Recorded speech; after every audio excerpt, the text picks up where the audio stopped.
Hi everyone and welcome to English and Ielts with Viv. I'm Viv In. And I'm Kimberly. Kimberly is one of my partners who actually helps me in conducting classes, and together we've helped a lot of students get amazing bands in their IELTS exam. One of our most recent successes was this girl called Isha Agarwal who got an 8 in just 14 days. So that's amazing. And we recently helped the student Rachel who got amazing scores. So we've done a phenomenal job together. So we wanted to make this quick video just to show you how it's done and how speaking is such an easy task for us to go ahead and help you out with. And with our techniques and with our skills, you will be able to go ahead and easily score a band 7.5 and above. So Kimberly is gonna be the examiner, basically the tutor today, assessing and telling me I'm gonna answer, and she's going to pick out my mistakes and tell me what I could do to make this better. We are going to do this really easily and quickly today. So not a lot of questions with each module, but we'll start with like 2 questions for section 1. We'll do a cue card completely, and then we'll do 2 questions for follow-up where Kimberly is going to give me feedback. Now I know that you might think that Vivian, you're already an expert. You don't need this training. It should be someone who is a complete layman. But the point of this exercise today is just to go ahead and show you how amazing Kim is and how her techniques are so helpful, because when I gave my exam recently and I got an 8.5 in speaking, I actually sat down with her and I practiced. I remember we did this for 2 or 3 times, and she did. I mean, as much as I'm an expert, I'm also human. I will make mistakes. Now, one of my biggest fortes is writing.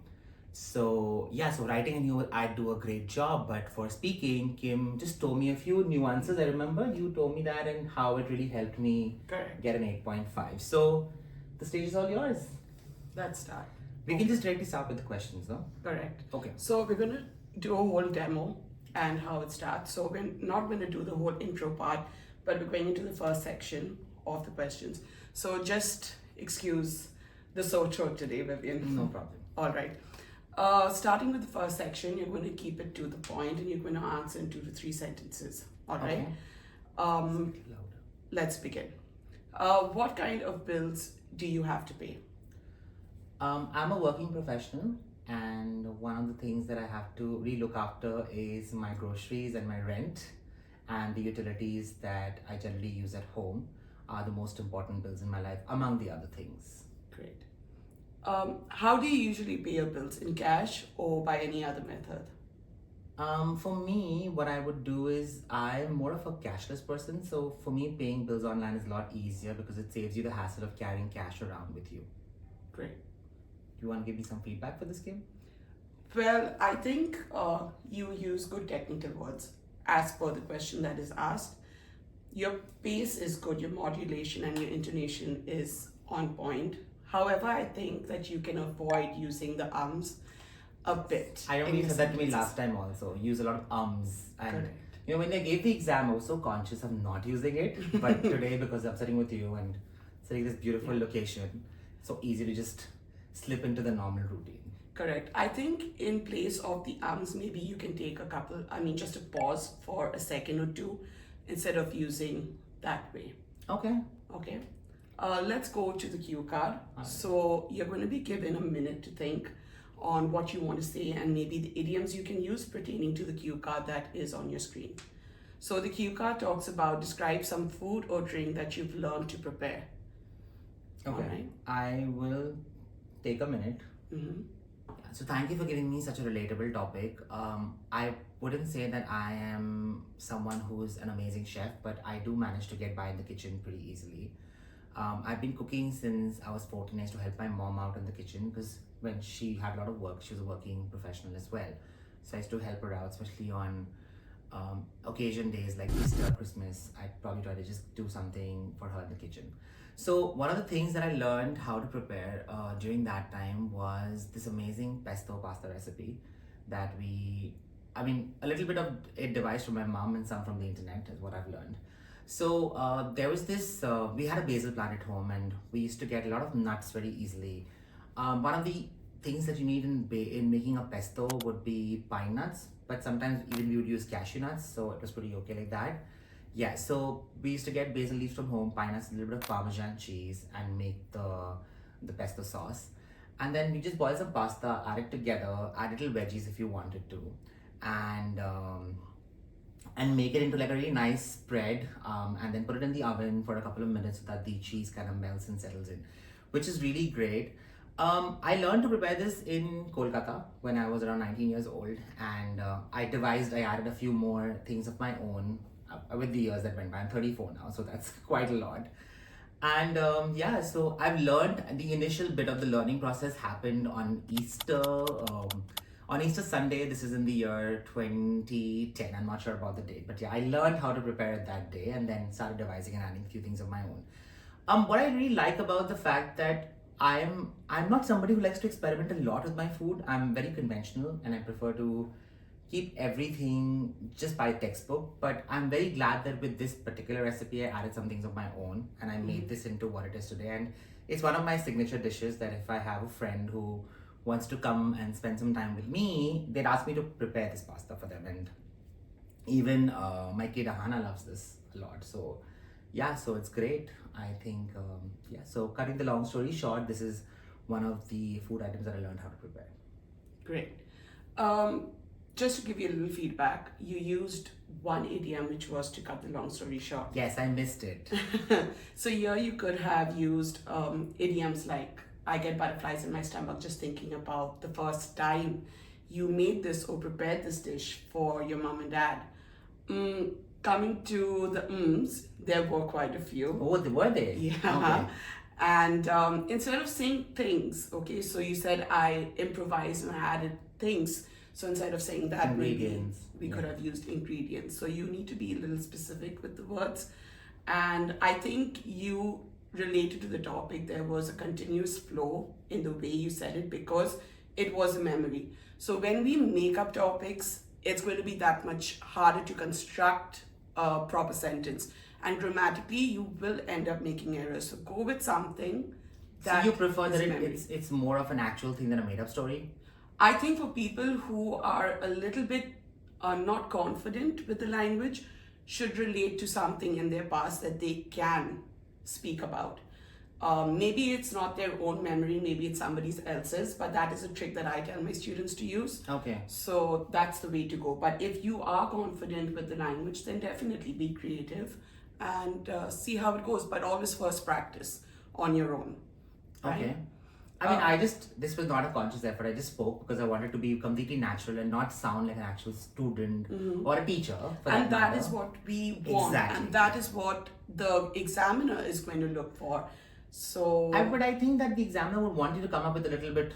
I think there should be a little more flair in the way you speak, right? Because you're and giving the exam. you nailed that. Yeah, I think you had yeah, all of in that. reality, yes, I have. But I think for today, I just wanted it to be completely natural, like how I would talk to you on a normal Correct. day. I wanted you to go ahead and tell me that, okay, Vivian, so if in IELTS we're doing, I'd want you to be a little more, the continuity needs to be great. And you need to also make it a point to add idioms, which I love that you told about. I think towards the end, you fumbled a bit because you didn't know how to end. Yeah, I and got close really the topic. carried away Yes. talking. Coming to the carried away point, but because we're doing this and it's a practice session, so I think you also need to keep in check of the 2-minute mark, and you kind of Yes. exceeded that. Yes. So try and always, Thank keep you, a check on Kimberly your time. ma'am, for those amazing suggestions.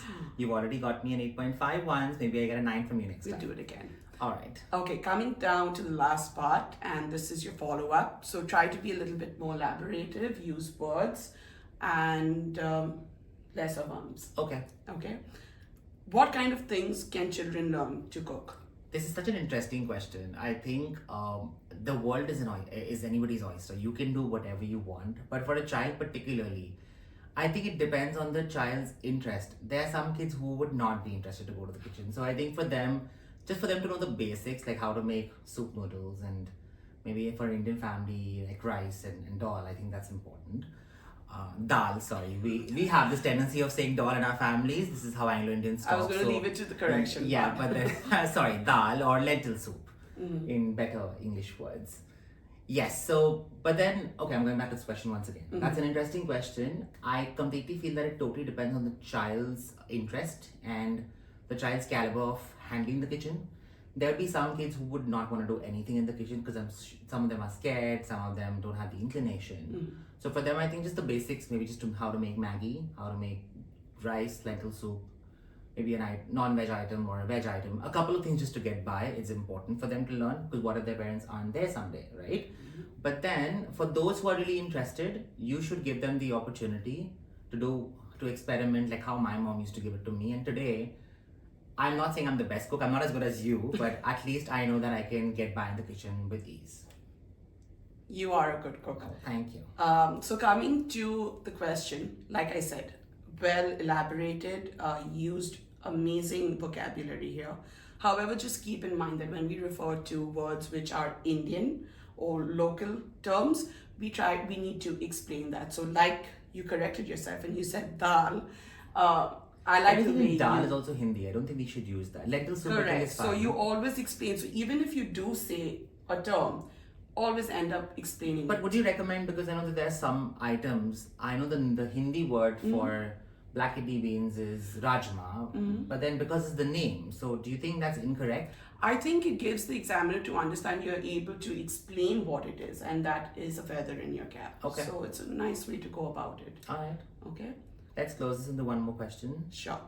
Do you think it's important for a child to learn how to cook?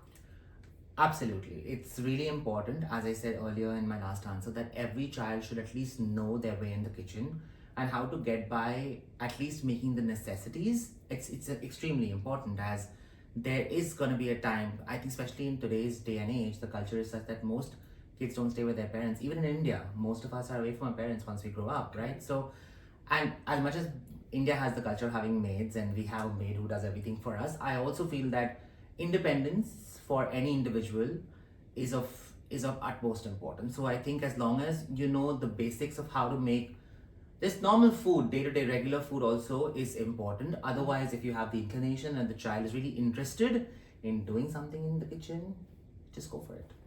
Great. So what I want to point out here is that Vivian, when he began his sentences, he acknowledged the question that was given to him, like, oh, that's an interesting question, or, that's really an important question that you've asked. So whenever the interviewer or the examiner is going to ask you a question, always acknowledge it by probably starting well, in my opinion. And definitely they want yours, but just begin with that and then proceed to answering your questions. That's a good way. Thank you. Also, I just want to point out, I may have sounded very casual, and you guys who give the exam may think that, oh, Vivian sir was just too casual. This is not how we can be in the exam. That is not true. In my exam, I was exactly this way. I was smiling through my answers. I was very communicative. Correct. I was super interactive with my examiner, and I think she loved me because she was smiling all throughout. And I remember during my cue card, I think I fell short because I got so excited and I finished speaking in less than 2 minutes. And she actually prompted me that, hey, just add something more. And I did. And I'm so grateful for the fact that she actually helped me out. So please remember this, that it's important to be communicative, to talk to your examiner, and just tell them that, hey, just make it like a normal conversation. Just be spontaneous, actually. Exactly. So and do not be nervous. Nervous, and don't make it sound like it's rehearsed. So absolutely, that is the way that you need to go about it. That's how the cookie crumbles. Exactly. in an idiomatic way of putting it forward. Well, I hope you guys like this video. We're gonna post a little more about different things that we could do in helping you guys to clear your IELTS examination. Also, I know that in terms of the English language, we do have a very high vocabulary range. So for some students who are doing their basic English, you may feel that, oh, Vivian sir and Kimberly ma'am have a very high standard of English, but then that's fine. The purpose of you coming here is that you imbibe something from this. And as long as you do that, you'll ace your examination. So here's us signing off. Ta-ta. Thank you so much.